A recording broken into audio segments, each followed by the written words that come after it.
ìtàn wa.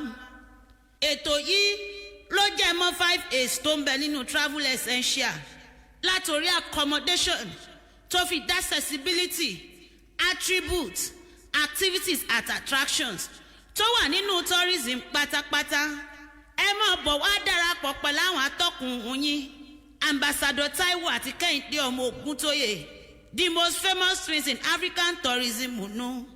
A ní ẹ mọ́ lọ síbi kankan, ẹ mọ́ yín kúrò níbẹ̀ rárá, ẹ mọ́ gbọ́ wọn. Travel with the twins. Èmi ọmọ yín olólùfẹ́ yín Àyìnkẹ́ Akéwì ní ń ké tantan.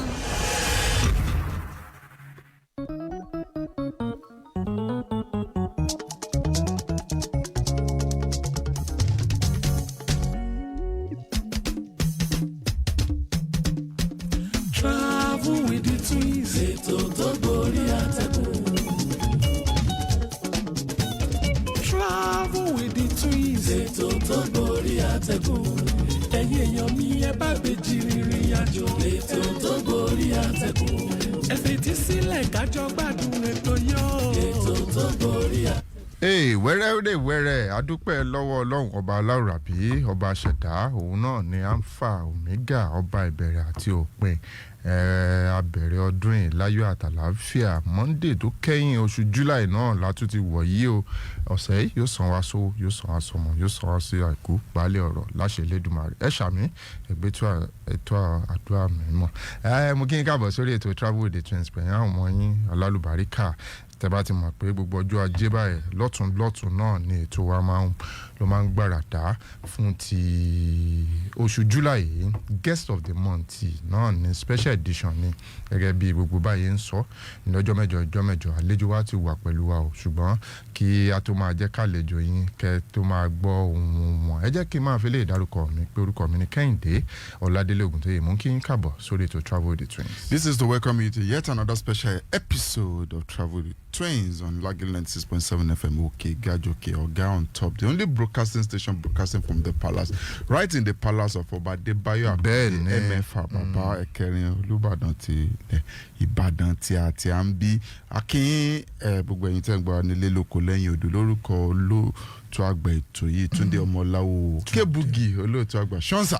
Ọ̀gá o Gbẹ̀ngà Ọláyíwọlá yàtọ̀ ní in-house producer wa Bọ̀sùn Aláyọ̀dé ló máa ń bá tẹ pépèpè lọ́jọ́ mẹ́jọ tẹ́ fi máa ń gbọ́ wa Táíwò Oyèdélé Ògúntóyè lórúkọ mi wẹ́rẹ́ ẹ̀dá ní láti débi tó ń lọ bí eré ọdún yìí ń lọ sópin lágbára Ọlọ́run ẹ̀mí tíyín àti tèmi ò ní bọ́dún lọ sópin lágbára Ọlọ́run àwọn táàjọ bẹ̀rẹ̀ ọdún láyọ̀ láò parí ẹ̀ láyọ̀ pẹ̀lú gbogbo nǹkan ayọ̀ tó wà nù ọdún yìí bẹ́ẹ̀ ni ó máa bá wa nílé lóko lẹ́yìn òde ẹ káàbọ̀ ẹ kú dédé àsìkò yìí ẹ káàbọ̀ sórí ètò wa lẹ́ẹ̀kan sí this is Travel with the Twins with the most famous twins in African tourism on Lagelu 96.7 FM ẹ kú kalẹ̀.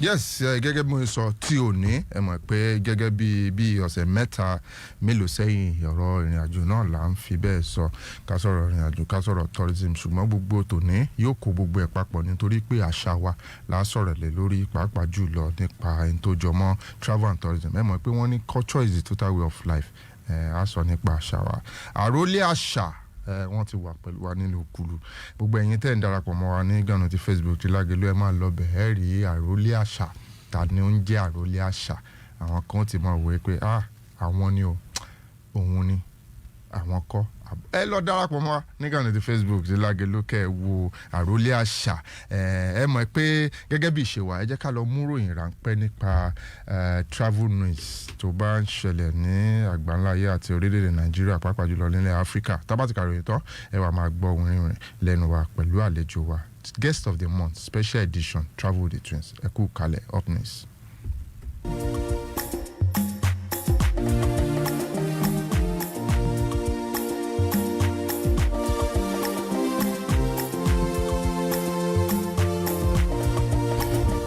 Yes, on the new segment on Travel with the Twins, ECOWAS advances plan for ECO single currency high 2027 launch. ECOWAS has reaffirmed its commitment to launching the long-awaited Eco Sigu currency in 2027, describing it as a major step towards deeper regional integration, increased intra-African trade, and stronger economic growth.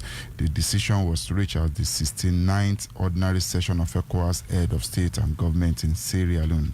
The bloc will adopt a phased implementation, allowing only countries that meet agreed microeconomy converse criteria such as inflation, debt, and monetization stability targets to join first, while others receive support to qualify later.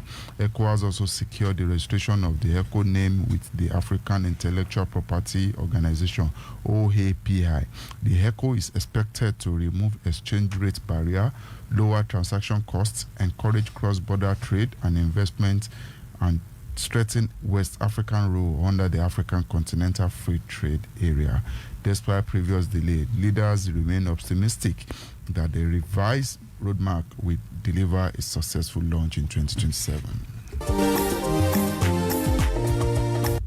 Obudu Ranch Resorts score 25 years concession deal to boost tourism in Cross River, Nigeria. The Cross River State government has signed a 25-year concession agreement with Living Curation Real Estate Limited to rehabilitate and manage the iconic Obudu Ranch Resort alongside the Otanga Safari Lodge and Baby Hair Tribe.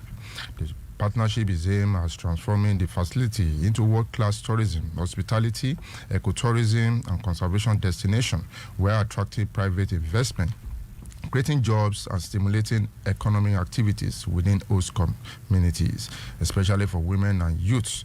Government officials described the concession as a key milestone in Governor Bassi Utu tourism agenda, expressing confidence that the project will restore Cross River position as Nigerian leading tourism destination. At the end of the concession period, the upgraded facility will revert to the state government. Ghana top list with 25 as 175 people apply for asylum in Canada after the World Cup 2026. A total of 175 visitors who travel to Canada for the 2026 FIFA World Cup have reportedly applied for asylum, according to Immigration, Refugee and Citizen Canada (RCC). Ghana recorded the highest number among African countries with 25 claims, while Nigeria accounted for 10. Canada hosted 13 World Cup matches in Toronto and Vancouver and issued about 26,000 visitors visas for the tournament. Interestingly, several asylum claims came from the nationals of countries whose team did not participate in the competition. The development mirrors similar incidents recorded after previous international sporting events, including the 2010 Winter Olympic and 2012 London Olympic, highlighting the recurring immigration challenges associated with major global tournaments. Greece, among 25 countries where international tourists outnumber local residents.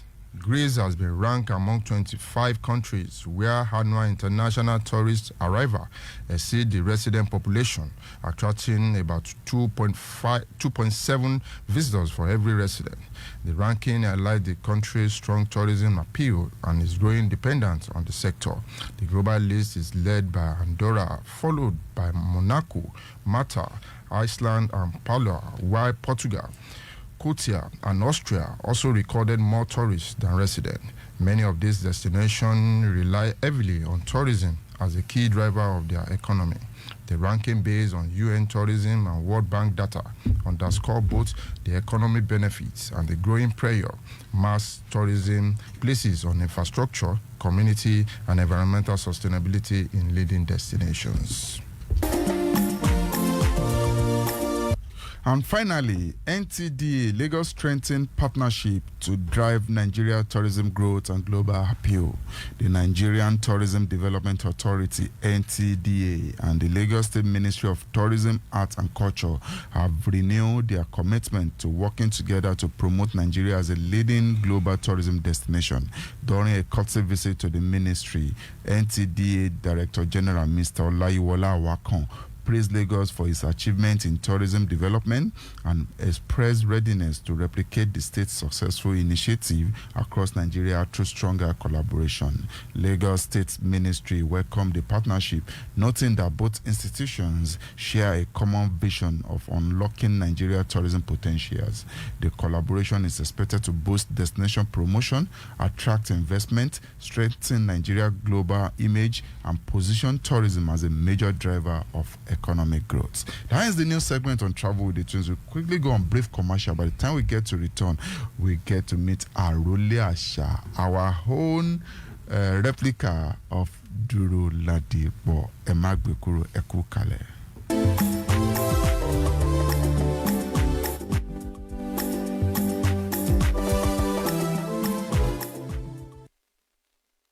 Lagelu FM 96.7. Egbògi afáralókun márùn-ún gángan. Tewétegbò lórígun rípinlẹ̀ Áfíríkà náà fi pè lórẹ́. Áfíríkà jẹ́ màbà, iṣẹ́ rẹ̀ lágbára ò láfiwé òye. Bẹ́ẹ̀ni, African Gem Aba. Kò yẹ kó dìgbà tá ẹ̀sán bá dání gúnlẹ̀ ká tó máa wá ọ̀nà àbáyọ. Ó yẹ ká máa ní egbògi African Gem Aba lárọ̀ọ́wọ́tó wa. African Gem Aba kì í jẹ́ ká ìsàn wọlé sí ni lágọ̀ọ́ ara. Àwọn kùdìẹ̀kudiẹ lágọ̀ọ́ ara ló máa ṣe àtúnṣe ẹ̀. Àkàmọ́yé èròjà tó fi pèlò rẹ̀ ló ń fúnni lókun àtagbára ta nílò láti máa wà lálàáfíà. Ó mú oúnjẹ dà nínú ẹni. Ó tún jẹ́ ká máa rọrùn sùn bó ṣe yẹ. Ó ń detoxify toxin yọ̀ rárá. Ẹ wo iṣẹ́ African Gem Aba lágọ̀ọ́ ara kọjá bẹ́ẹ̀. Ó ṣe wọ Nàìjíríà NAFDAC ló ń tẹ̀ gbà. Mega distributor African Gem Aba ní Nàìjíríà wà ní C2 Solar Plaza opposite former Safana Bank ọjà Òkè Àdó Ìbàdàn. Ẹ fẹ́ rà ní pálípálí àbílẹ̀yọ. Ẹ pè 08037652404. Africa Gem Aba egbògi afáralókun mára yá gágágá ni ó kọjá bẹ́ẹ̀. Àgbájọwọ́ ètò kan tó ń fún àwọn ìyálọ́jà láǹfààní láti sọ àwọn àdojúkọ wọn àtohun gbogbo tó lè mú kọjọ ó dùn kájí ó sì tún máa wọgbá. Ètò àgbájọwọ́ yóò máa wáyé ní ìkànnì Lagelu 96.7 FM ní gbogbo ọ̀sán ọjọ́bọ̀ Thursday ní déédéé agogo 2 ó kọjá ìṣẹ́jú 15. Ètò àgbájọwọ́ Ìyámọ̀pó Center for Peace, Women and Youth Development àti Coalition of Oyo State Market Women Association ló ṣàgbátẹrù ẹ̀ pẹ̀lú àtìlẹ́yìn Eric Bo Foundation ìlú Àbújá. Àgbájọwọ́ la fi ń sọ̀yà àjèjì ọwọ́ kan kò gbẹ́rù dórí. Wọ́n tún bẹ̀rẹ̀ n ò lè ṣaláì má panilẹ́rìn lákòókò àpéjọpọ̀ ìtakùrọ̀sọ orí ìlà mọ̀lẹ́bí mi. Ó tiẹ̀ da ohun tí gbogbo wọn nífẹ̀ẹ́ sí ni mò ń sè. Ó náà ni àmì ìdánimọ̀ mi ti ṣe Maggi native jollof rice. Ìtọ́wò ẹ̀kan lásán ara yìí kankan ò sí lẹ́yìn ẹ̀. Maggi Star tá a ṣe látara ẹ̀wà sóyà àlùbọ́sà adùn chili àti kànáfùrù. Oúnjẹ alẹ́ ti délẹ̀ ẹ máa bọ̀ jẹ́jẹ́ tàbí kí ẹ má wá rárá. Maggi Star yóò sọ gbogbo oúnjẹ tá a ṣe dohun ara ọ̀tọ̀ yóò sì tún sọ àkókò náà dàkókò mánigbàgbé.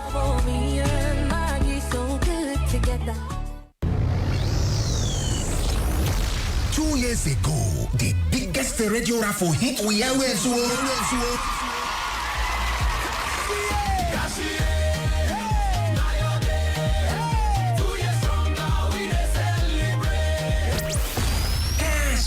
This been turning to weeks, weeks turning to months. Just like yesterday when you start, cashier don't they put the money inside the hands of people way bold, we get the courage, we get the mind to dare. This month of July, Cashier, they celebrate 2 years of a better payout to lucky winners them. Watch out as we visit a location when near you this week where you go fit play 3 to get 30 entries. Play 1 for 5 entries and even save. You fit to tell your friend or family member and then go get 1 free entry. We're gonna share over 50 billion naira this is July. Eat like your Iboku. No way to no slow down. If you want play on top of Splash FM, na star 347 star 1004 star 1 hash. If you want play for Lagelu FM, na star 347 star 1004 star 2 hash. On your website www.cashier.ng. Remember, say you must be 18 years and above to play this Cashier. Cashier 2 years anniversary. Shoti Cashier. Noti Cashier. Cashier.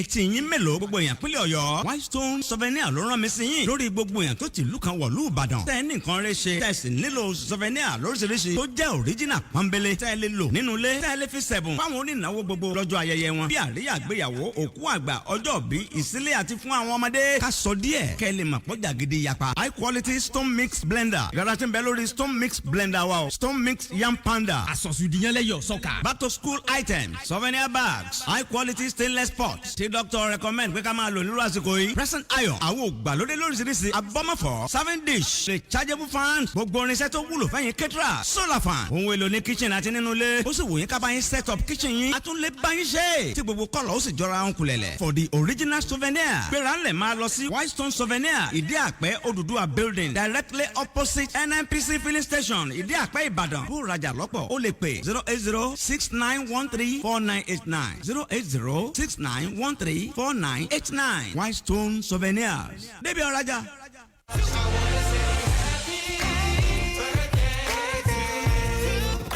40 years of grace, 40 years of favor, 40 years of strength, 40 years of victories. Today, we celebrate not just the passing of time, but a life that continues to inspire everyone privileged to know you. Oluwatosin Adigbenro, a devoted husband to Mrs. Nancy Adigbenro, a loving father to 3 wonderful children, a man whose life reflects integrity, purpose, and unwavering character. As you step into this remarkable new chapter, may God's abundant blessings rest upon you. May He grant you greater joy, sound health, divine favor, and doors of opportunity that no one can shut. 40 is only the beginning.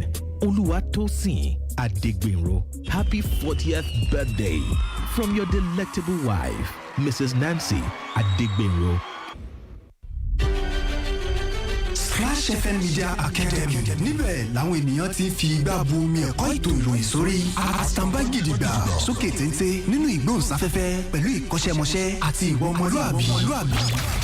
Àwọn akẹ́kọ̀ọ́ jáde wa ni wọ́n ti di ogún ìní rere nínú iṣẹ́ ìròyìn káàkiri àgbáláyé. Ẹ̀yin tèmi báwo ni o ṣe wà. Orúkọ tèmi ni Rótìmí ọmọ Òjó. Mo láyọ̀ láti jẹ́ ọ̀kan lára àwọn tó gba Splash FM Media Academy kọjá. Báwo olùkọ́ wa ṣe ń ṣe fún wa, làwọn náà ṣe fúnra wa. Orúkọ tèmi ni Sarah Adédòkun. Inú mi dùn láti jẹ́ ọ̀kan lára ọmọ ilé ẹ̀kọ́ Splash FM Media Academy. Níbẹ̀ ni wọ́n sì ti kọ́ mi bí èèyàn ṣe ń di ògbóǹtarìgì agbóhùnsáfẹ́fẹ́. Babátúndé Àjàyí lórúkọ mi. Mo jẹ́ ọ̀kan lára àwọn akẹ́kọ̀ọ́ Splash FM Media Academy. Níbẹ̀ ni wọ́n ti sọ ẹ̀bùn kékeré mi di ńlá mọ́ mi lọ́wọ́. Bó ṣe máa jẹ́ nìyẹn ó dẹ̀ ti ń jẹ́ bẹ́ẹ̀. Gbọ́n mi má jẹ́ kí ẹ̀bùn tí Elédùmarè jìnkí fún ọ kúkú mọ́ nínú. Gbéralẹ̀ máa bọ̀ wá sí Splash FM Media Academy níbẹ̀ la ó ti gbẹ́nu yẹ́bẹ́yẹ́bẹ́ tá a sì máa tún ẹ̀rọ dáadáa. Láàárín ọ̀sẹ̀ mẹ́wàá gbáko wọn á kọ́ ẹ bó ṣe lè di ògbóǹtarìgì agbóhùnsáfẹ́fẹ́. Ó yá tètè wá gba fọ́ọ̀mù tiẹ̀ lónìí ní Splash FM Media Academy. Ilé funfun báláú fẹ́lẹ̀lẹ̀ nílùú Ìbàdàn ni wọ́n lẹ̀kọ̀ ẹ̀ sí. Pè wọ́n sórí ẹ̀rọ ìbánisọ̀rọ̀ 08071124000 08071124000. Splash FM Media Academy ti ṣe ìgbélárugẹ fún ìwà ọmọlúàbí nínú iṣẹ́ ìgbóhùnsáfẹ́fẹ́.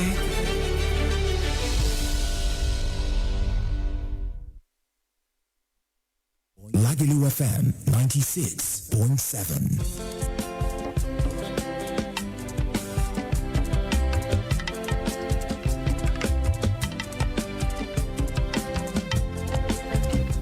Ẹ káàbọ̀ padà sórí ètò Travel with the Twins pẹ̀lú àwọn ọmọ yẹn alálùbáríkà Taiwo Kehinde Oguntoye Lagelu wọn pé bí ilé funfun báláú nífẹ̀lẹ̀lẹ̀ nílùú Ìbàdàn àlejò wa ti wà pẹ̀lú wa nínú kulu Lagelu tàǹdẹ̀ sì sọ fún ilé kan wípé Arole Asa náà lálejò tá ń gbà lálejò fún guest of the month wa special edition ni fún oṣù July Arole Asa ambassador Yomi Duro Ladipo ẹ bá kí àwọn bóyá kí n wọlé bíi signature mi gbogbo ẹ̀yin tó dúró àkíyìn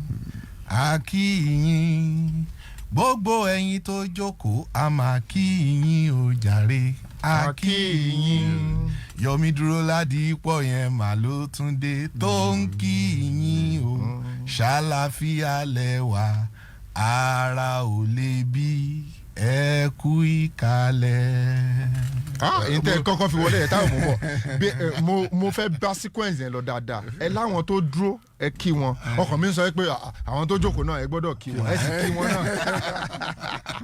Yes, Ambassador Yomi Duro Ladipo. Who is Yomi Duro Ladipo? And nínú introduction tí mo sọ mo ní Arole Asa ẹ bá mú méjèèjì pọ̀ ta ni Yomi Duro Ladipo Arole Asa bó ló ṣe wáyé. Ó dà Yomi Duro Ladipo ó jẹ́ ìkan lára ọmọ bíbí bàbá wa Duro Ladipo tí mi kì í lo olóògbé fún nítorí pé tí Yomi Duro Ladipo bá ṣì wà lórí òkè ìpẹ́ bàbá náà ni bàbá Duro Ladipo kú. Mo jẹ́ bóò ni kí n ṣe mu náà. ẹ mú níbi tó bá ti wù yín. Ó dà a bí mi sí inú ìtàgé ìjẹ́ kí n sọ bẹ́ẹ̀ torí àti bàbá àti màmá mi wọ́n jẹ́ òṣèré orí ìtàgé. Nígbà tí a dẹ̀ ti bí mi sínú ẹ̀ torí àtinú oyún náà ni wọ́n ti ń gbé mi ṣeré orí ìtàgé. lẹ́yìn náà ti ń perform. bẹ́ẹ̀ ni o ìgbà tán tí wọ́n á bí mi wọ́n fi mí ṣe props dáadáa ní orí ìtàgé mo dẹ̀ gbọ́njú sínú ẹ̀. Màmá mi wá máa ń sọ kinní kan tí mi kì í gbàgbé rárá nígbà tí mò ń dàgbà bọ̀ tí kinní yẹn ti ń wà nínú ẹ̀mí mi tí mo ti ń kó àwọn boys jọ ládùúgbò pé ẹja ló wà lórí kolo ẹja ṣe gbogbo ẹ̀. Wọ́n máa ń sọ fún mi pé ó dìgbà tó bá mọ nǹkan tó wáyé wá fún kó o tó bẹ̀rẹ̀ iṣẹ́ eré orí ìtàgé.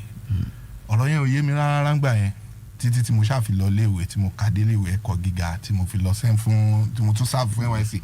ṣe rí gbogbo bí mo ṣe ń ṣe àwọn nǹkan yìí náà kò sí o eré orí ìtàgé ń yọnú ara mi ni o kò sí títí tí mo tún represent NYSC gan ní Bauchi State. pé ẹ kàwé báyìí. a sì bọ́ lórí ẹ̀ ó yá ẹ continue. Mo kàwé mo dẹ̀ gba ìwé nínú ìmọ̀ ẹ̀rọ mechanical engineer ni mi ṣùgbọ́n tí mi ò fi eré orí ìtàgé sílẹ̀ rárá. ṣùgbọ́n ẹ lọ study theatre. Mi study theatre. Ẹ̀kọ́ tí mo ti mọ̀ láti ilé wa yẹn òun ló ń jà ní inú mi títí di àsìkò yìí. Mo jẹ́ olórin mo jẹ́ oníjó dance choreographer ni mi dance instructor ni mi mo dẹ̀ máa ń darí eré ní orí ìtàgé àti ní sinimá. Gbogbo nǹkan tó ṣàjẹmọ́ art generally gbogbo ẹ̀ ní Yomi Duro Ladipo. Ó yá ibo wá ní Arole Asa ti wá wọlé o. ṣe rí ọ̀rọ̀ Arole Asa yẹn ó wọlé ní ìgbà kan mo kàn rò náà ni wípé kí ló ṣẹlẹ̀ gan. Mo fẹ́ kí àṣà Yorùbá kó máa reflect nínú gbogbo nǹkan tí n bá ń ṣe. Mo á wò pé báwo mo ṣe lè ṣe mo á decide pé mi wọṣọ òyìnbó mọ́. láti já yàtọ̀. mi wọṣọ òyìnbó mọ́. Bọ̀sùn gan wẹ̀yìn. Mo á jẹ́ kí fìlà mi kó jẹ́ trademark mi. kò sí aṣọ náà tí máa wọ̀ tẹ́ẹ̀ni bá fìlà aṣọ yẹn lórí mi. So láti ó ti fẹ́ kọjá bóyá going to ọdún méjìdínlógún báyìí tí mi ti wọṣọ Yorùbá mọ́. àmì wọṣọ òyìnbó mọ́. tó jẹ́ ti Yorùbá bẹ́ẹ̀ ti ń gbàṣà wa lárugẹ. bẹ́ẹ̀ni mo wá fẹ́ bẹ̀rẹ̀ mo wá wò pé báwo ni màá ṣe tí ó jẹ́ pé ṣé màá kàn máa wọ bùbá àti ṣọ́rọ́ nìkan ní gbogbo ìgbà táwọn èèyàn wá máa wò mí pé tàlélẹ̀ mo wá decide láti máa fún ara mi ní mo máa ń design fún ara mi màá kàn sọ fún tailor mi pé a ní kò possible ó possible. àní tèmi fẹ́ rè. mo wá máa ń fi aṣọ Yorùbá dá oríṣiríṣi àrà síra mi lọ́rùn. ibẹ̀ yẹn ni ọ̀rọ̀ Arole Asa yẹn ti wá jáde pé mo fẹ́ máa gbé àṣà Yorùbá jáde lárugẹ ní gbogbo ìgbà.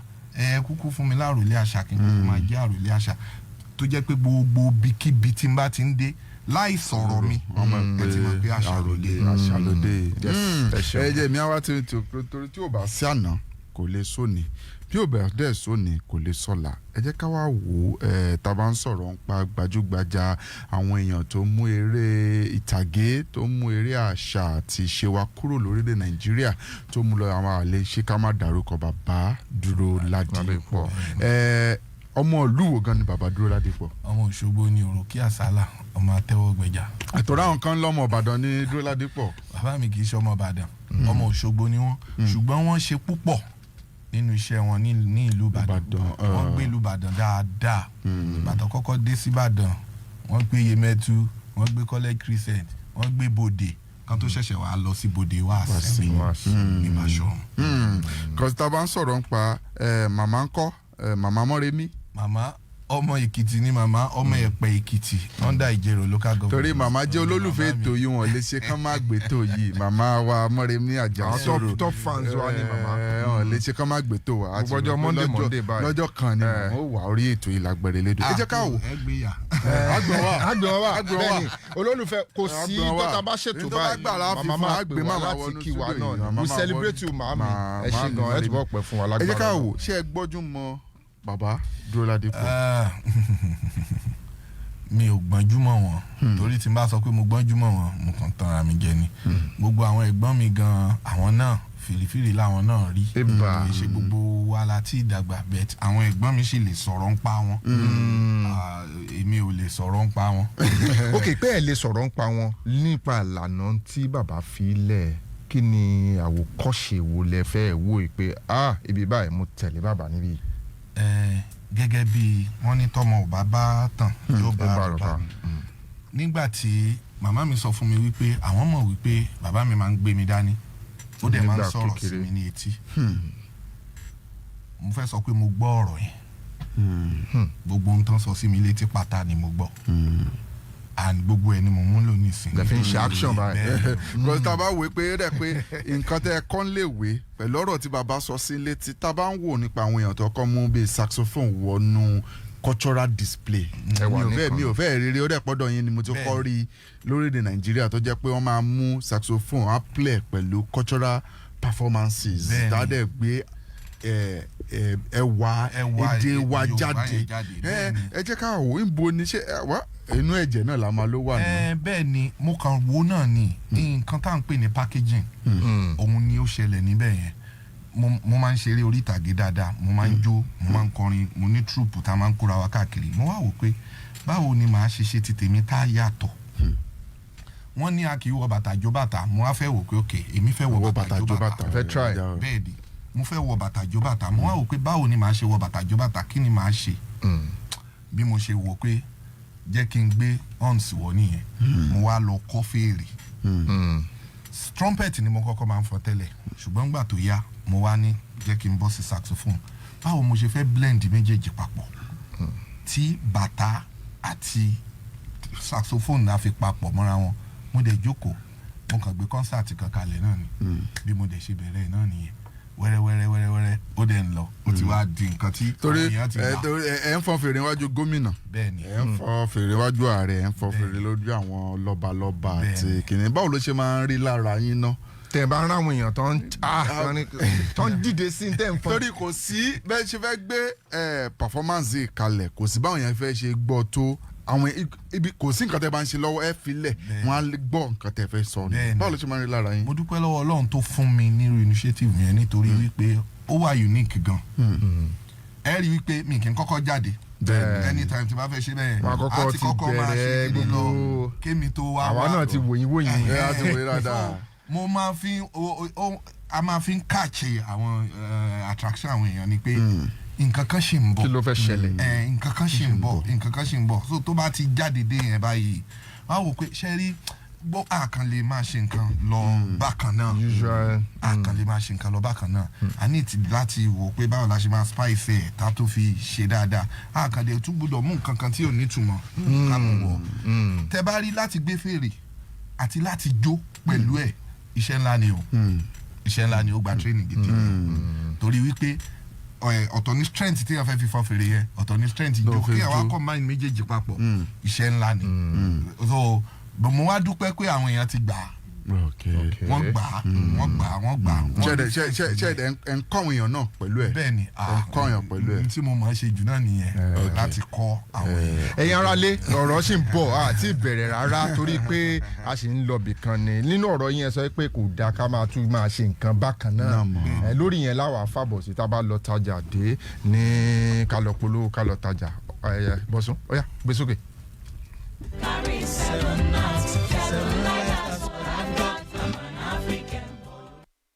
Lagelu FM 96.7. wọ́n tún bẹ̀rẹ̀ n ò lè ṣaláì má panilẹ́rìn lákòókò àpéjọpọ̀ ìtakùrọ̀sọ orí ìlà mọ̀lẹ́bí mi. ó tiẹ̀ da ohun tí gbogbo wọn nífẹ̀ẹ́ sí ni mò ń sè. ó náà ni àmì ìdánimọ̀ mi ti ṣe Maggi native jollof rice. ìtọ́wò ẹ̀kan lásán ara yìí kankan ò sí lẹ́yìn ẹ̀. Maggi Star tá a ṣe látara ẹ̀wà sóyà àlùbọ́sà adùn chili àti kànáfùrù. oúnjẹ alẹ́ ti délẹ̀ ẹ máa bọ̀ jẹ́jẹ́ tàbí kí ẹ má wà rárá. Maggi Star yóò sọ gbogbo oúnjẹ tá a ṣe dohun ara ọ̀tọ̀ yóò sì tún sọ àkókò náà dàkókò mánigbàgbé.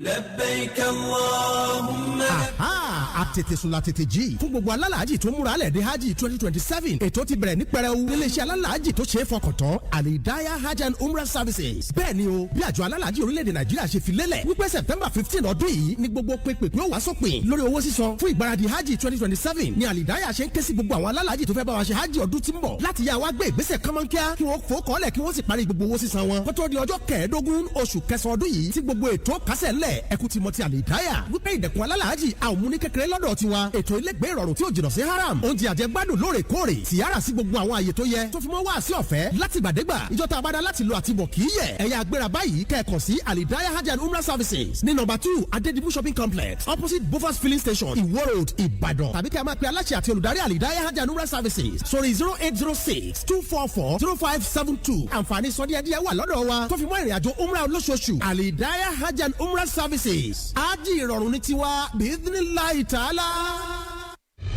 At West Midlands Open University, we are making education affordable, flexible, and within your reach. Admission is ongoing, and now you can begin your journey with as little as 2,500 naira per course unit. Choose from world-class degree programs such as information systems, computer science, cybersecurity, business administration, finance, public administration, marketing, economics, accounting, human resource management, mass communication, and educational management. Whether you're a fresh secondary school leaver or a direct entry candidate with NDE, NCE, HND, or A-levels, WMOU makes it easier. Visit us in Lagos at number 1A Oba Akran Avenue, Ikeja, in Ibadan at White House at Dewumi Street, Felele, or in Abeokuta at DOTS ICT Institute of Technology, 52 Ijemagbadu Road. Apply now at www.westmidlands.edu.ng or call 0704-700-0167. Follow us on social media at WMOU Nigeria. West Midlands Open University. Possibilities beyond imagination.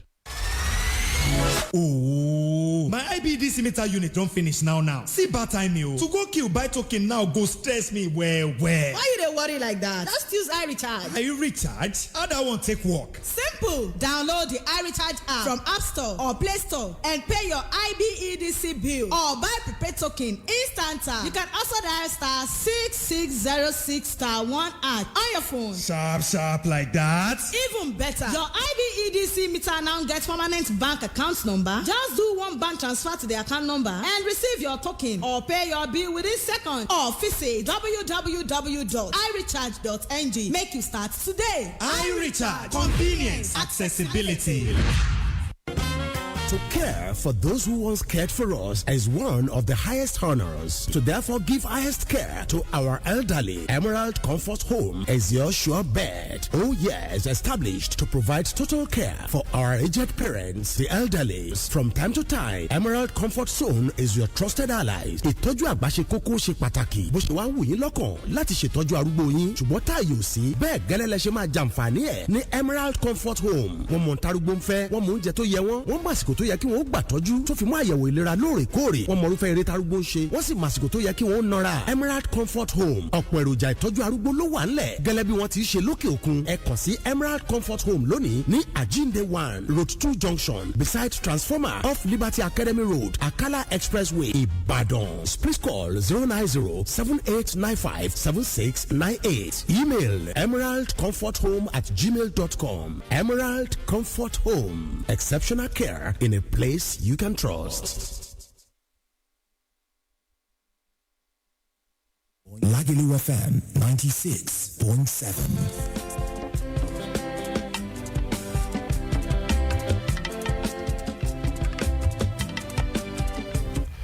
Yes, ẹ má bínú mo mọ̀ pé ẹ tún máa gbádùn wa bá a ṣe ń rọra mú lẹ́sẹsẹ pẹ̀lú àlejò wa fún ti òní ambassador Duro Yomi Ladipo àwọn náà ni àlejò àtúntò tí ń bá a sọ̀rọ̀ látẹ̀kan ká tó lọ tajà à ń sọ̀rọ̀ pé kò yẹ ká máa ṣe bí a ṣe ń ṣe lọ tẹ́lẹ̀ ẹjọ́ ẹ̀yin ẹ̀ má ti pè wá kò tí tó àsìkò fún láti pè báyìí ẹ jẹ́ máa fi lè kí àwọn èèyàn tó ti darapọ̀ mọ́ wa ní ìgànnà ti Facebook ti Lagelu Ọládélé Sunday Mayowa àríyìn bẹ́ẹ̀ wọ́n ní wọ́n ń gbádùn program ẹ̀ ṣe gan thank you so much Ọ̀pájọbí Olúwaṣẹ́gun àwọn náà ń kí wa náà bákan náà Michael Dáre àwọn náà ń kí wa náà ni thank you so much Ìrètí Ọlárìnwájú àwọn náà ń kí wa náà bákan náà ni Michael àwọn náà ń kí wa náà ni wọ́n ní àkóètò thank you so much we really appreciate you ọ̀gá ambassador Duro Ladipo Arole Asa ká tó lọ tajà ẹ̀ ń sọ̀rọ̀ nípa kò yẹ ká máa ṣe nǹkan bá a ṣe ń ṣe lọ tẹ́lẹ̀ àwa tẹ̀ wá Táíwò a gbọ́ wuyewuye a gbọ́ awúgbọ́nbì kan ṣé tòótọ́ ni mo fẹ́ bí yín o ṣé tòótọ́ ni wọ́n ní bóyá yìí náà fẹ́ díje fún àwọn òṣèré kí là ń pè wọ́n náà TAMPAN wọ́n lẹ́yìn náà fẹ́ díje ẹ fẹ́ lọ fún governorship bẹ́ẹ̀ni o kí lè àfojúsùn yín níbẹ̀ tẹ́ fi sọ pé ẹ̀yin náà fẹ́ díje fún. àfojúsùn mi pọ̀ tó pọ̀ ó pọ̀ gan ni torí wípé mo kàn wò wípé a nídìí láti change àwọn nǹkan kan ká má bàa ṣe bá a ṣe máa ń ṣe lọ tẹ́lẹ̀ kan lọ bó ṣe ń lọ nítorí wípé bí ìgbà kan àwọn kan sọ̀rọ̀ kan pé àwọn òṣèré Yorùbá wọ́n á tún fọwọ́ júwe báyìí àwọn òṣèré Yorùbá àwọn òṣèré so torí pa ti jẹ́ òṣèré Yorùbá ṣé yẹn wá mí pé literate ni wá ni torí pa jẹ́ òṣèré Yorùbá ìyẹn mi nìwé pé a lè bring in new innovations sínú nǹkan tá à ń ṣe ni gbogbo a need láti change mentality àwọn èèyàn towards àwọn òṣèré Yorùbá nítorí wípé gbogbo nǹkan ló ti yí. kankan máa rò pé àwọn Yorùbá wo digital stage la wà so a need láti mú gbogbo nǹkan wọ̀ ẹ wo bí mo ṣe sọ̀rọ̀ ọ̀rọ̀ fèrè wọ bàtà tẹ mú wọnú ara wọn tó dẹ̀ ń lọ bẹ́ẹ̀. a fẹ́ mú pákéjì wọnú ẹgbẹ́ wa a dẹ̀ fẹ́ káwọn ọgbọ́n ẹgbẹ́ wa step up. so ẹ ń lọ fún gómìnà báyìí. bẹ́ẹ̀ni mo fẹ́ contest fún gómìnà TAMPAN Oyo State. ṣé ẹ má bínú fún ìbéèrè tí mo fẹ́ màmá náà fọ́ sí. no mo ní ìbéèrè ní. ẹ mọ̀ pé mo sọ̀rọ̀ kan lẹ́ẹ̀kan mo ní màmá yẹn sọ pé ó dìgbà tí n bá mọ nǹkan tí mo wáyé wá fún. èmi ò kò yé mi gbà yẹn ìgbà tí mo wá lọ school tí mo dé èmi náà wá ń fèsì àwọn nǹkan kan ni mo wá wò pé nǹkan tí ìyá yìí sọ nìyẹn lọ kàwé nìyá yẹn ń sọ. ẹ sì lọ kàwé. mo wá lọ kà á ìgbà tí mo fẹ́ gbaṣẹ́ kan lọ́dún kan lọ́hùn lẹ́kọ̀ọ́ ni wọ́n bá dẹ̀ sẹ́ẹ̀tì panel lé mi lórí ni mo wá ní kí ni ìtumọ̀ gbogbo eléyìí wọ́n ṣáà ní kí wọ́n á defend the project yẹn mo wá jókòó ìgbà tí mo wọnú panel mo wá rí i pé èèyàn bíi 15 lọ jókòó lẹ fojú kú ọ náà wá bẹ̀rẹ̀ sí ní da question bò mí lóyìn ìbò inú mi dùn lọ́jọ́ náà pẹ̀lú lọ sùkúù nǹkan tí yáyé ń sọ rèé lórí ọ̀rọ̀ ara ṣayí náà bẹ́ẹ̀ ni orí ìtàgé ìgbà tó yá wọn tún ní ṣé káwọn gbé consultant wa mú láti wá ṣe kíni mo dá wọn lóhùn pé láti wá ṣe kíni. torí nǹkan tẹ́ ń sọ yìí ó dá yín lójú lẹ́yìn ká gbé kúrò pé ẹ bá ń lé ẹ tún kọ́ ẹ̀kọ́ mẹ́kọ̀ọ́. bẹ́ẹ̀ni mo kẹ́kọ̀ọ́ mẹ́kọ̀ọ́ torí oríṣiríṣi research bẹ́ẹ̀ni. because mo mọ̀ pé àwọn èèyàn kan wá láti orílẹ̀-èdè France nígbà yẹn tán gbé yín wá tẹ wá kọ́ àwọn èèyàn nípa preservation of our so gbogbo àwọn kìíní pé kò ń ṣe àwọn nǹkan tó yẹ ká fọwọ́ rọ́ dànù sẹ́yìn tá a bá tẹ̀ ń wo pé ìgbà ayé àwọn bàbá Duro Ladipo wọ́n gbìyànjú gan-an fún orílẹ̀-èdè wa pàápàá jùlọ ètò àṣà wa gẹ́gẹ́ bí ọmọ Yorùbá ẹ jẹ́ ká wá wò náà kí ni àwọn nǹkan tí àwọn èèyàn máa retí láti ọ̀dọ̀ yín pàápàá jùlọ lórí nǹkan tẹ́ gbé lọ́wọ́ yìí. yes nǹkan tí mo gbé lọ́wọ́ táwọn èèyàn retí bí mo ṣe sọ promotion of culture yẹn ó jẹ́ kókó sí mi kò dẹ̀ sí nǹkan kan tí mò ń dáwọ́lé tẹ́ẹ̀nì rí reflection kí a lọ culture nínú ẹ̀ kò sí nǹkan náà. A lot wà nílẹ̀ tí mo fẹ́ ṣe but tó wà wájú mi báyìí ó ní ọ̀rọ̀ gómìnà TAMPAN yẹn mo lè fẹ́ mo ti ní agenda mi ti pọ̀ mi ò tí lè máa sọ báyìí àti ẹ̀ tí ìṣìgbádà lórí ẹ̀ ṣùgbọ́n ó kàn ti lọ lábẹ́nú ní gbogbo ìyẹn ti mọ̀ by the time tí wọ́n bá ṣìgbádà lórí ẹ̀ máa sọ so many things ní àwọn agenda mi nítorí wípé àwọn nǹkan tí ò tí ì ṣẹlẹ̀ rí nínú iṣẹ́ wa even gan ní Oyo State as a whole ní abẹ́ culture àti theatre mo fẹ́ dán wò. ẹ jẹ́ àtẹ̀ wo náà ẹ jẹ́ ká kò sí báyìí fẹ́ gbé yín wá ká má sọ̀rọ̀ nípa trademark tán fi mọ ẹbí yín dáadáa èyí tá a mọ̀ sí Ṣàngó bẹ́ẹ̀ ni. ẹ jẹ́ ká lọ ẹ jẹ́ ká delve into Ṣàngó gan. Irú ẹ̀sìn wo gan ni bàbá ń sìn? Bàbá mi ẹ̀sìn ìgbàgbọ́ ni ẹni tó bí bàbá mi gan katikist ni. Bàbá mi grandpa mi katikist ni. Nbó wá ní Ṣàngó wá gbà wọlé. Màá ní ẹ̀bùn Ọlọ́run ni o fún bàbá mi, ẹ̀bùn Ọlọ́run ni torí àbíkú la bí wọn. Wọ́n wá ní ẹ̀mọ̀kànlá kó tó di pé wọ́n dúró. Ọ̀nà fi ní wọ́n dúró. Bẹ́ẹ̀ ni ẹlẹ́ẹ̀kejìlá ni wọ́n tó ṣẹ̀ṣẹ̀ dúró. Wọ́n àdé bímọ mí ilé wọn.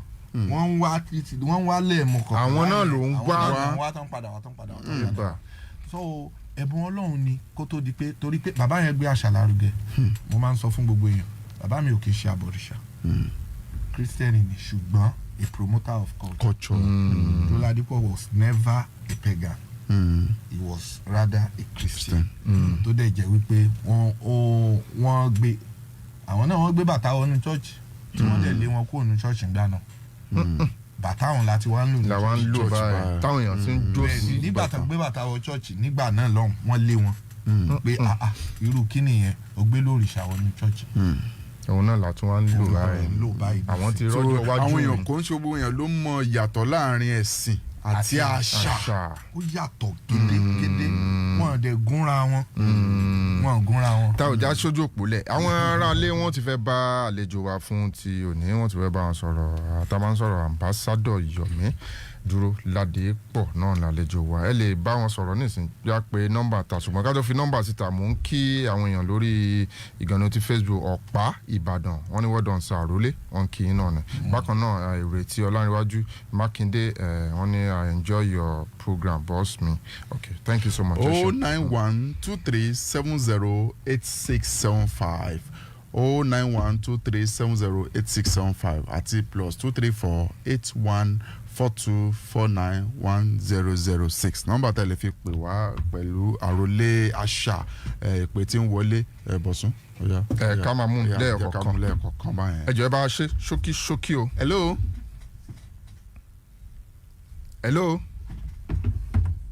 Ẹ bá gbóhùn sókè o.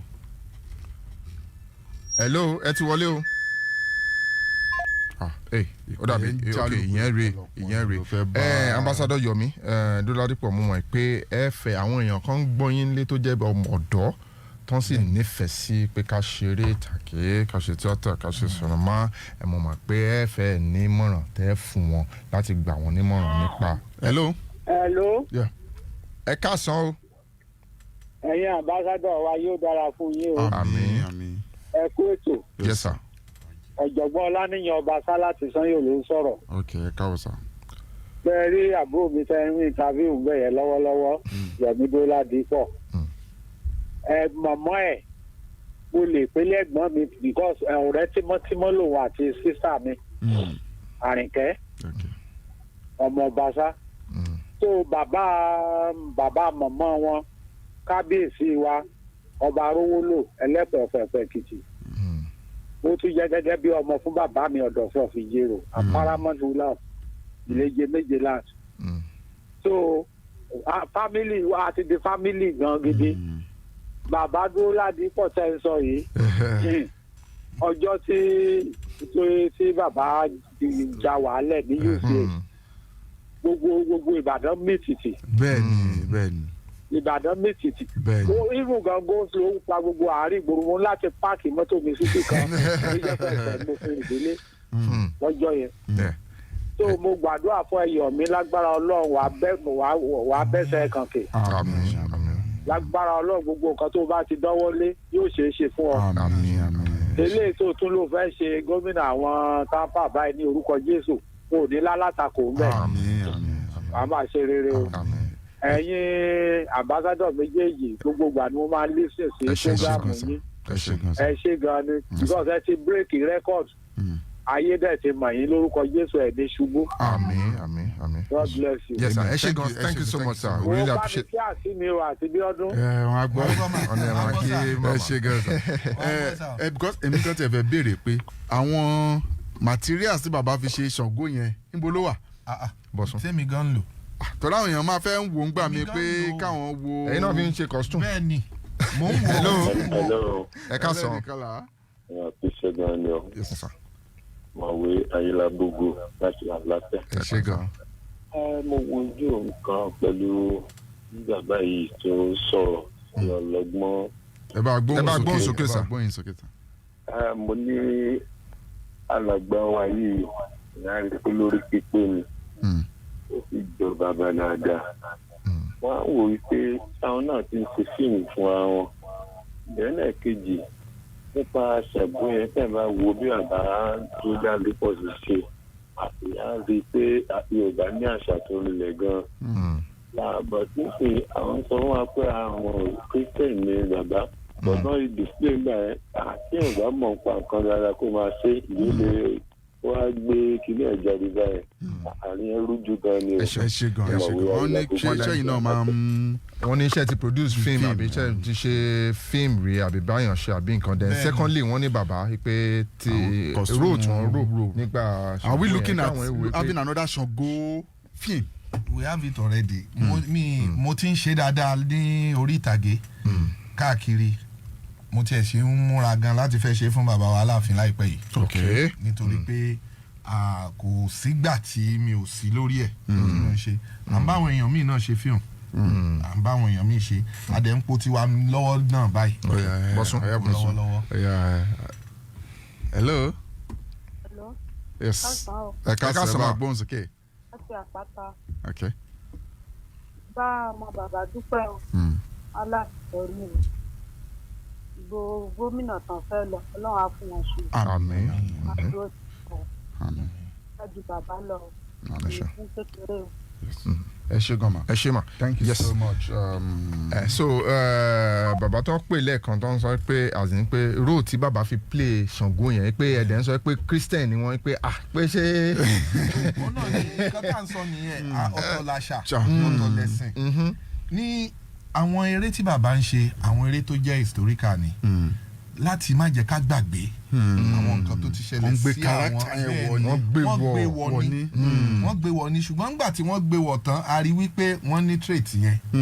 kìíní yẹn jáde ń bẹ̀. torí tí ó bá ń ṣe pé wọ́n ní trait yẹn kì í eléyìí ń ṣe pé èèyàn ṣoògùn àbí ṣe kíní kan èèyàn tó fi ayé sílẹ̀ tí ara dẹ̀ bẹ̀rẹ̀ sí sán tí òjò dẹ̀ bẹ̀rẹ̀ sí ní rọ̀. bọ́ọ̀ náà wọ́n sọ pé ọjọ́ tó jáde. ẹ máa mọ̀ wípé trait yẹn wà torí ẹ̀ ni wọ́n ṣe sọ pé Ṣàngó mẹ́ta ló wà Ṣàngó the deity ìyẹn òrìṣà tó kọ́kọ́ wá Ṣàngó Aláàfin Ọ̀yọ́ ní ìgbà wáṣẹ̀ àti Ṣàngó Duro Ladipo. bọ̀sán ọ̀yá bá ń gbé pè yẹn ṣé kò yẹ ká tiẹ̀ ní museum fún Duro Ladipo ni. ó yẹ o àti ń bẹ ìjọba o pé kí wọ́n dá sí kí wọ́n ṣe é nítorí wípé ilé ní Báṣọ̀run yẹn àti sọ pé kí wọ́n wá ṣe síbẹ̀ kán sọ bẹ̀ dé. fúnra àwọn èèyàn ń gbọ́ lórí mẹ́rẹ̀ẹ̀rin àgbáńlá ayé ṣé lè Báṣọ̀run ṣọ́ ẹ fọwọ́ sí pé ká sọ di Duro Ladipo Museum. bàbá ní ká sọ tó fẹ́ wá ṣe ẹjọ́ ẹ kàn sí wa. ẹ ká sọ. ẹ kú ètò. yes ma orúkọ yín àti bíi gbé. orúkọ mi ni ìyáàfin Adérónkẹ́ láti Wáyà Kejì. okay ma. mo kí ọmọ mi tó wà ńbẹ̀ yẹn ọmọ bàbá Duro Ladipo bàbá dáadáa ni bàbá yẹn ò kọ́lọ̀ bá mi sọ̀rọ̀ kẹ́ wọn mo wà ń fi sígbà tí bàbá yẹn kú òjò rọ̀ ìjọ yẹn ni mo rí yìnyín first time tí mo rí yìnyín tó ń jábọ́. láìsí nìbàdàn bí náà ni àbí ṣé Ìbàdàn bí náà lẹ ti rí yìnyín tó jábọ́. Níbàdàn bí mo ń gbé ní Salvation Army ńgbà yẹn nìbàdàn yìnyín jábọ́ gan-an ni gbogbo wa ló dùn nígbà tá a gbọ́ pé bàbá yẹn kú bàbá dáadáa ni o Ọlọ́run Elédùmarè á fún ìwọ ọmọ náà ní agbára àti okun bí bàbá yẹn ṣe lágbára kan ní àṣàn Ọlọ́run á yànjẹ agbára náà fún wọn náà wàá ṣàṣeyọrí o bàbá mi ẹ̀yin olóòtú ètò mo kí yín o ẹ ṣé o tẹ́ máa múnú wá dùn tẹ́ máa wọn àtijọ́ yẹn wá ẹ̀yin náà ráàánú gbà o ó dàbọ̀ o. ẹ ṣé ma yes ó dàbí yà ní fẹ́ gba ìpè mọ́ báyìí torí pé ọjọ́ ti lọ gẹ́gẹ́ bẹ́ẹ̀ yìí sọ ní tabara wọn ń gbọ̀wọ́. tó máa ń bá àwọn ẹlẹ́rù pé ṣé material wà ńlẹ̀ láti build láti ṣe museum. ẹ sọ pé material yẹn wà ńlẹ̀ ó wà so àwọn èèyàn tí wọ́n bá fẹ́ kàn sí yín bóyá ẹ ní báwọn ṣe lè sọ̀rọ̀ yín tẹ́lẹ̀ fílẹ̀ àbí ibi tán ti lè kàn sí yín ìbẹ́ni tó bá ṣàfẹ́ wá fẹ́ ní àwọn fẹ́ gba àbí báwo la ṣe fẹ́ bírèkì àbí bí wọ́n ti lè kàn sí.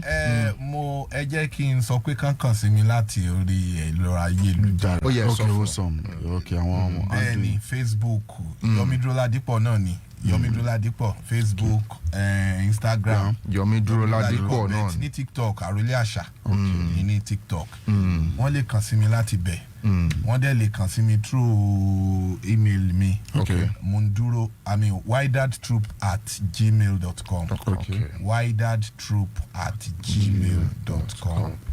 bóun ṣe rí ni ẹ ká tó jẹ́ kẹ́ ẹ lọ ìmọ̀ràn yín fún ìjọba lórí ìgbé àṣà lárugẹ àti ìmọ̀ràn yín fún ọ̀dọ́ tó nífẹ̀ẹ́ sí mobilẹ̀ kan tó nífẹ̀ẹ́ sí ibi ọ̀rọ̀ ńlá lè dé yẹn mo máa ń sọ ní gbogbo ìgbà tí n bá ti ní àǹfààní báyìí wípé tó bá jẹ́ pé bí ìjọba àti investors àti society generally tó bá jẹ́ pé bọ́n ṣe gbé football lárugẹ ká ní bẹ́ẹ̀ náà ṣe gbé ọ̀rọ̀ àṣà ni kò bá má dáa o ṣùgbọ́n mi mọ ìdí ẹ̀ tó jẹ́ wípé ìjọba wa ní Nàìjíríà àti ìpínlẹ̀ wa tí a fi bójú wo ọ̀rọ̀ àṣà yẹn wípé owó ńlá ni ohun tí wọ́n máa generate ń bẹ̀ ó pọ̀ gan kọ́kàn bójú wo ni kán dẹ̀ pé àwọn tó tọ́ síbẹ̀ nítorí pé ìyẹn náà tún wà bẹ́ẹ̀ àwọn kan wà tó jẹ́ wípé wọ́n mọ̀ ń pa nǹkan kán bá dẹ̀ pé wọ́n síbẹ̀ wọn ní lè gbé nǹkan tó wà ń bẹ̀ gangan jáde ká lè bá rí nǹkan tó wà ń bẹ̀ ẹ pé àwọn tó mọ̀ ń pa ẹ̀ síbẹ̀ ẹ dẹ̀ rí wípé nǹkan tó máa mú wá fún ìlú fún Nàìjíríà fún state ó máa ṣe dáadáa lórí táwọn ọ̀dọ́ a kàn sọ fún wọn wípé ká kọ́kọ́ ní passion náà tá a bá ti kọ́kọ́ ní passion láti ṣe kò ní sí wàhálà owó ni gbogbo èèyàn ń wá ẹni tó bá wá owó wánú tíátà ó lè má rí o bẹ́ẹ̀ ni ẹni tó bá wá owó wánú ẹ̀ ó lè má rí ṣùgbọ́n owó wà nú ẹ̀ bẹ́ẹ̀ má fi owó ṣáájú kọ́kọ́ wá pẹ̀lú pé ó wù mí láti wá ṣe tó bá ti kọ́kọ́ wù ẹ́ gbogbo tó bá pàdé ń bẹ̀ ò ní rò ṣùgbọ́n tí ó bá ti wù ẹ́ o lè sá padà. Yes, that's a strong word coming from àwọn ọ̀dọ́ tó tẹ̀ wá ń gbọ́ wọn lé tán fẹ́ darapọ̀ mọ́ yín tán bá ti kàn sí ní social media yẹn ẹ torí tí wàá gbà wọn ẹ ṣe gan. wọ́n dẹ̀ lè sẹ́yìn náà tẹ́ bá rí yín wọ́n máa rí mi. òun náà lẹ́sìn bọ̀ wọ́n ní kẹ́ ẹ kàn sí wa tẹ́ bá ti kàn sí wa ẹ ti rí wa náà nù. Thank you so much for coming on the show. Really appreciate you. adúpẹ́pẹ́ òkun lọ́wọ́ yín torí pé àpè yẹn jẹ wá ẹsẹ̀ pa wọn. bàtẹ́ bá máa padà wá as governor. Then we're going to celebrate you on the show. lágbára Ọlọ́run ẹ ṣe gan àmọ́rí ẹ bá kí ìyàwó àtàtà olólùfẹ́ ètò yìí àti olólùfẹ́ àwọn Taiwo àti Kehinde Oguntoye ẹ bá kí wọn dáadáa pé a kí wọn dáadáa. Thank you so much. Bọ́sún jẹ́ a máa fi lè ká máa fi lọ wẹ́rẹ́ ṣùgbọ́n ká tó lọ afẹ́ lè kí àwọn tó ṣe wedding Saturday àwọn èèyàn wa. Congratulations to the family of Akinpelu and Oladoyinbo for the children of the wedding of their children. Ọlálékan Ìdòwú àti Mufoluwakẹ́ Teresa. Agbàdúrà pé lágbára Ọlọ́run ìyàwó yóò bí ìbejì yóò bí bẹ̀tà láṣẹ Lédùmarè. Akí àǹtí wa tata Ṣọlá Ọládòyìnbó Dr. Ṣọlá Ọládòyìnbó àti ọkọ wọn náà Taiwo Ọládòyìnbó àti Kehinde wọn náà we celebrate you ẹ ṣeun gan. Ọ̀yá kí ìdílé gbogbo ìdílé Adéyẹmí nílùú Olúpọ̀nà àdúpẹ́ fún àṣeyẹ oríire Kabiru Adéyẹmí àti Suliya. Auntie Suliya, congratulations for your children's wedding. We wish you a happy celebration. Yes, gẹ́gẹ́ bọ́sọ̀rọ̀ àwọn tó ṣe ọjọ́ bí fún ti ọ̀sẹ̀ mo fi lè kí barrister Kehinde Ọláwùmí àti àǹtí Taiwo Ọláwùmí Terry G àwọn ẹ̀gbọ́n wa dáadáa ni àwọn ìbejì tó ń ṣọjọ́ bí we celebrate ìgbà ọdún kan ni. A kí ìyá ìyàwó wa ìyá àwọn ìyàwó wa Mrs. Sabana Adediran Akinyin, congratulations. We wish you many happy returns. Congratulations, mommy. Yeah, mo rò pé wà ní mother-in-law tiẹ̀ ni ìgbà tó wá láwà ẹ̀ ti kó wa pọ̀. Mother-in-law wa ni. Mo fi lè kí Miss Karamat Ajala American Corner Ibadan òun náà ń ṣọjọ́ bí happy birthday to you. Tibot ọmọ Adélẹ́yẹ Adédìran ní ìlú France náà happy birthday to you. I wish you many happy returns. Yes, àwọn ìjìrẹ́ lónìí gangan làwọn náà ń ṣọjọ́ bí àwọn ìjìrẹ́ Taiwo Kehinde Fáṣọlá láti ìlú Èkó we celebrate you igba ọdún kan ni ọ̀yá. Ẹ jẹ́ ká máa fi eléyìí náà dúpẹ́ pàtàkì lọ́wọ́ aṣíwájú beddings àti interior decoration tán wà ní ìlú Gbági ní Òdìfẹ̀ road nìbàdàn. Wọ́n ṣe eré gudugudu méje mẹ́fà fún wa. A dúpẹ́ fún ẹ̀bùn ìgbéyàwó tẹ́ fún wa. Thank you so much. Ẹ lè kàn sí wọn sórí 080-777-25267. Thank you so much aṣíwájú beddings. Ọ̀yá fún mi lónìí fáwọn ní ọjọ́ òbí.